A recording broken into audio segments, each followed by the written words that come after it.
Joining us now is Florida Congressman and U.S. Army veteran Brian Mast. War in Ukraine, the threat of war elsewhere. What did you make of President Biden's comments on Taiwan and China? They didn't seem that provocative to me, Brian, but you're an expert. Oh, well, what you make out of it is just uncertainty, and they use the term to describe the policy. They call it strategic ambiguity, and ambiguity means uncertainty, but there is nothing strategic about the way the Biden administration operates. I think the best way I could describe them, it's like when a person gets in the water, they can either flail about and drown, or they can stretch their arms out and swim. And in both activities, they look pretty similar, but the end result are far different. And this administration takes everything that happens and they start flailing about and drowning, and they're taking America down with them. And, you know, Brian, what I find shocking about that is during the 2020 election, I mean, I'm sure you heard it too. I mean, all I heard is how experienced he was. He's the most experienced person to ever run for president on matters of foreign policy, and yet, I mean, you can't let him ad-lib at all. I mean, I don't have a problem with defending Taiwan. I am concerned when the leader of the free world goes off script, and he seems to do that a lot.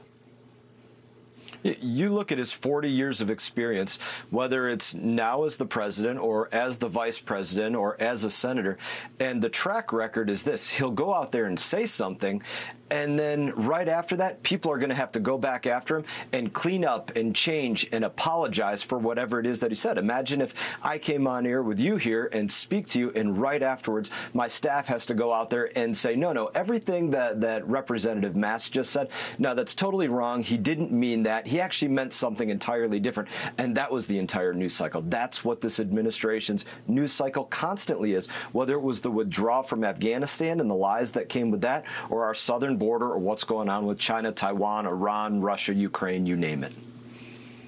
All right, you went through a litany of things happening around the world. When you are back home working in Florida, which I'm sure you go home every chance you get, and I would too if I lived in a state as beautiful as Florida, what are your constituents concerned about from a foreign policy standpoint?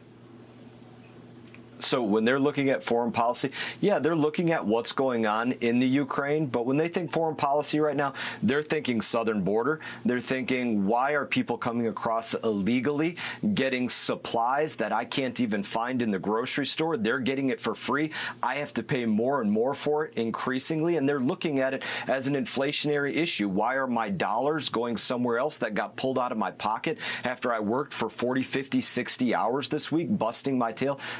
Truthfully, it's the most common thread that I'm hearing from anybody, whether I'm out there at the gas pump filling up my own car or walking through the grocery store with my own cart. People are talking to me about it. All right, Brian, you're on foreign affairs. Let's assume, I know that you're a cautious man, but let's assume the Republicans take the House. You're still on foreign affairs. What will some of the committee's priorities be as they provide oversight over the Biden administration for at least 2 years? So one thing, I think you'll see a change on foreign affairs where there will actually be an oversight subcommittee for foreign affairs to look at what happened with the withdrawal from Afghanistan, everything that went wrong there, the lies that have occurred, and so many other foreign affairs issues. I think you look beyond that, and there will actually be a demand for the administration to come to Congress with strategy. Let me give you a specific example. We can talk about the $40 billion that was just basically authorized for Ukraine. Congress did not receive anything on either side, Republicans or Democrats, because I asked the Democrat majority leader about this, about what was the strategy. What do you get for $40 billion? Does Ukraine win? Do the Russians get kicked out of there? What do you actually get? Does the Ukrainian government get to stay, still operating for another couple weeks? No strategy. Nobody knew, but the money was going to go out there and being spent anyway. That's the difference. You'll actually get strategy and answers. All right, Brian, I know that it's Memorial Day and you are still very much alive, but I want to say thank you for your service to our country. And you were wonderful to serve with, and I appreciate your continuing service. Thank you, Trey.